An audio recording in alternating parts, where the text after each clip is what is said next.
Біздің қазіргі үйленген жастардың ажырасып кететіні, жұмысқа тұрғызсаң бір айдан кейін қашып кететіні бастығын жамандап. Еш нәрсеге жарамай жатқаны 5 жас пен 15 жастың арасында құлша жұмсалмағаннан екен ғой.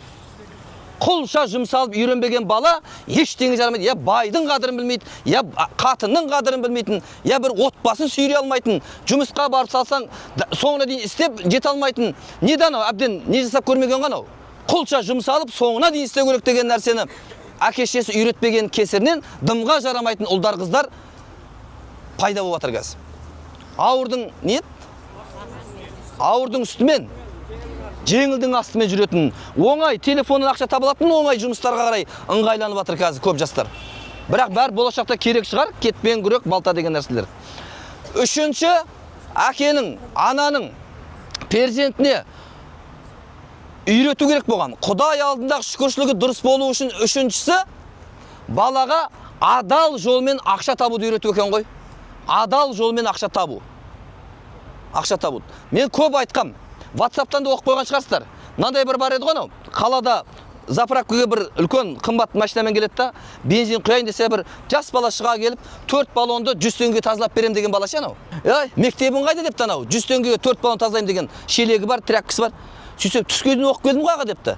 Әкең қайда? Қайтыс болып кеткен? Анаң қайда? Ауырып жатыр үйде. Ана жетім балаға 4 дөңгелегіңді 100 теңгеге тазалап қойып тұрасың ба шіреніп, қалтасынан 10 мың теңгені шығарыпты да, бала, бар қайта берші үйіңе депті ғой. Сөйтсе ана бала айтты, мен сізден садақа сұрап тұрған жоқ маға депті. Ойбай болды, тазалай берші онда депті. Сөйтіп 4 баллон тазалап, ана қалай тастап кетесің енді тағы да. 4 баллон, анау әңгімелесіп, ананы сұрап, мынаны сұрап, болғаннан кейін 100 теңгені алыпты да, мә балам, сенің еңбегің. Ал мына 10 мың теңге, сендей баланы тәрбиелеген анаңа менен сыйлық. Садақа емес, сыйлық менің атымнан деп. Құранда аят бар, адам шынымен еңбек қылатын болса, анау ақшасы аз болса да беріліп тұрған. Бірақ адал еңбекпен әрекет жасаған адамға Алла Тағалам ойламаған жерде не береді деп жатыр?